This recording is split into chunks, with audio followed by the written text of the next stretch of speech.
Hi class, today we shall continue with chapter 4 of Pride and Prejudice. So chapter 4 begins with Jane and Elizabeth sitting alone and Jane who keeps talking about Mr. Bingley. Okay, she admires him a lot and she tells Elizabeth that about her feelings for Mr. Bingley. And Elizabeth also supports her and says that he's just what a young man should be. He's young, he's good, he's sensible, he's good humored, lively, okay, and he has such happy manners. And it shows that he has good breeding. That means he's been brought up in a good family. So he's also handsome, okay, is what Elizabeth says. And there is nothing, there is nothing incomplete about him. His character is thereby complete. He has everything. And Jane also confesses that she was actually flattered by him asking her to dance a second time, and she did not expect such a compliment. Okay, so there Elizabeth says that, why didn't you expect? I expected it for you. Okay, so there begins the difference between Jane and Elizabeth and how their character is different. Okay, for Elizabeth, compliments are never a surprise. She knows where the compliments are going to happen. Okay, but for Jane, compliments are always a surprise. Why? Because she does not understand how beautiful and how desirable she is. But Elizabeth knows that. Okay, also, Elizabeth says that what could be more natural than him asking you again? Okay, he could see that you are 5 times more pretty than any other woman in the room, and he's also agreeable. And you have liked many more stupid people before this, but I think this choice of yours is good.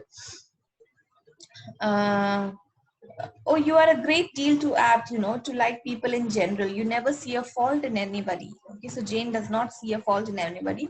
She thinks that everyone is good. Okay, and she never speaks ill. She never speaks badly about any human being in her life. All right, but Elizabeth is exactly the opposite of all this. Okay, she does not trust people easily, and she is ready to, pass judgments and make prejudices about other people. So that's why Jane says that, I wish you would not be so hasty. You would not pass such quick judgments upon others.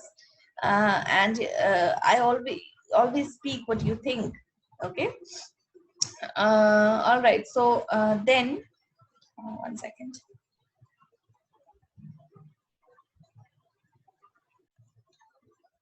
Then we see how Elizabeth and Jane, how they view the Bingley woman. Jane, because she's so good and pure and everything, she thinks that the Bingley women are very good and, they're very nice towards her. But Elizabeth is not so quick. Okay, she says that, no, I feel that, there is something different about their manner. Our behave ചെയ്യുന്ന രീതിയിൽ എന്തോ different ഉണ്ട് എന്ന് പറയുന്നു. And she says that anyways Miss Bingley is going to live with Mr. Bingley after you, even if you do get married to him. അപ്പൊ അവരെ സഹിക്കേണ്ടി വരും എന്നുള്ളതാണ് പറയുന്നത്.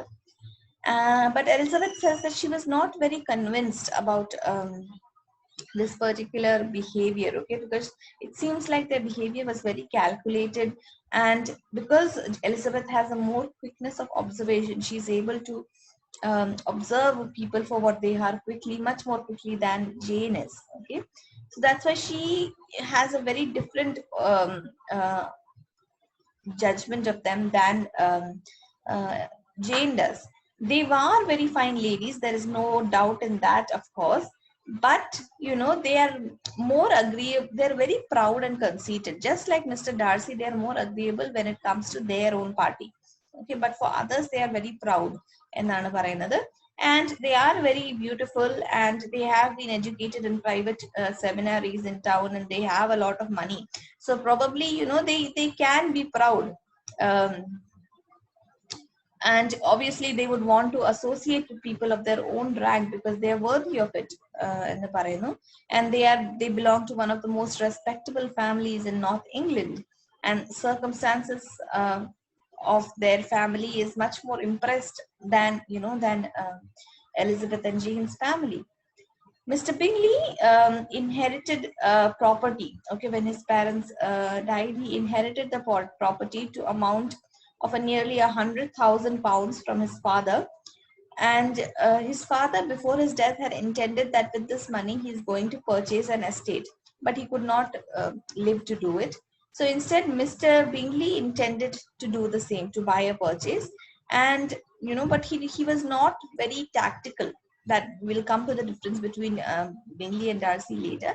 But Bingley was not very tactical in his property dealings, and that's why he did not think very critically before investing his money. And that's why he very quickly he was ready to buy Netherfield Hall, even without looking much into how profitable a venture that is. And that is why his sisters were very anxious about him when they thought of how he is going to manage all this money and all this property. At the same time, Mr. Bingley was very young when he inherited this property. Okay, he was just in his early 20s, and he was recommended by someone about Netherfield House, and he did not look into it. Within half an hour, he made the decision to buy this property. And there was then the chapter goes on to tell us about the steady friendship between Darcy and Bingley. Okay, and even though they are very good friends, their character is completely different. All right. So if you look here, I've posted the picture of the actors who played Bingley and Mr. Darcy in the films.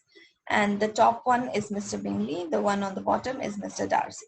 Okay, so if you look at the characteristic features of these two, okay, Bingley and Darcy are very close to each other, and Bingley holds Darcy in much regard. He considers Darcy's advices very, very seriously.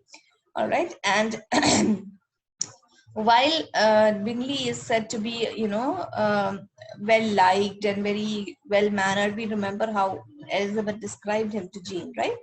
On the other hand, Darcy is the exact opposite of all that. He's very haughty, very proud, very reserved, and he's very quick to pass judgments. He's clever, and he offends everyone. So the quite opposite to Darcy, who's well liked by everyone.